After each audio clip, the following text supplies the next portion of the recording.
Hello, it's Paul Clegg again, and hope you managed to grab that special deal, 12 days of Christmas offer that I told you about yesterday. And also, if you wanted a copy of that, then let me know. That's the zero rejection clarifying your marketing message cheat sheet. What I wanted to do today is to talk to you about the next area. Once you know what audience you have, or you want to get in front of, you need to stop them in their tracks. You need to get them to lean into a conversation. Now, that is quite difficult for B2B, the business to business people, if you're trying to do it solely off a website. Very, very difficult, because websites are basically one-way information. And there's lots of ways in which you can use your website, content on a website, to grab somebody's attention and to impart a message and to solicit some level of engagement. But I would suggest if you're B2B, at some point you've got to have a conversation. And it's that I talk about when I talk about engagement. Engagement is getting people involved and interested in what you have to say, in your expertise, in your approach. And it's based around the principle that is something I learned fairly late on in life, which was 82% of all sales take place after the seventh touch. 82% of all sales take place after the seventh touch. But the vast majority of businesses, and probably including you, do not make any more than one or two touches, because you're looking for that instant gratification, that instant sale. And it doesn't work like that. You don't buy like that. If you think about it, you don't buy like that. Because when we're making a purchase, especially a considered purchase, lots of factors come into play. We don't want to be sold to, number one.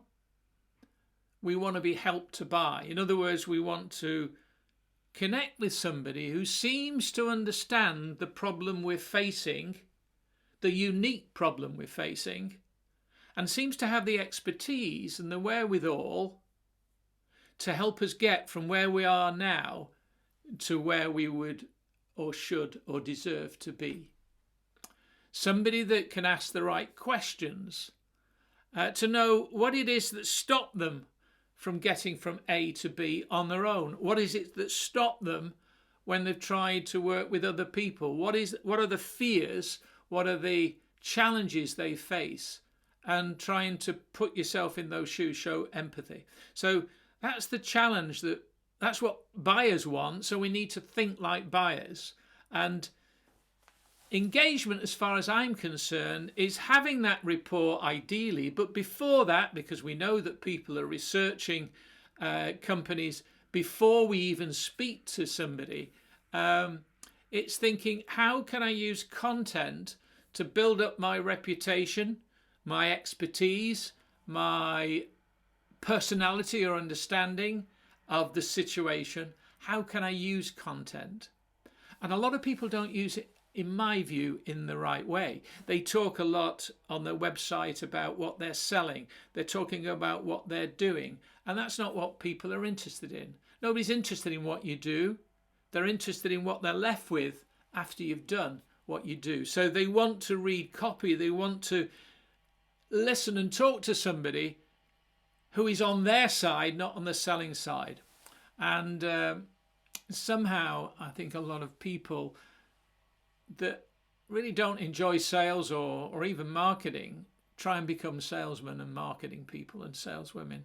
And if you think you're being sold to, you're being sold to. If you think you're being helped, if you think somebody's a really good consultant, then they are helping you get from where that you are now to where you need to be. And your content should wrap around that concept, which is why in the earlier video I talked about knowing who your audience is and what challenges they face, what fears do they have, what would they like to achieve. So that's where rapport comes in, engagement. Aside from that basic principle, they've got to know whether they like or trust you, whether you are or appear to be competent, whether you appear to be reliable. And many people let themselves down because they'll meet somebody at, say, a networking event, or they'll have a telephone conversation, and the tenure of that conversation will go along whatever, and they'll promise to do something and don't do that. They won't follow up. They won't follow up after a networking event, etc. Or they don't turn up on time, or they don't dress appropriately, whatever appropriately is. And so there's different elements that decide whether you want to deal with somebody apart from price.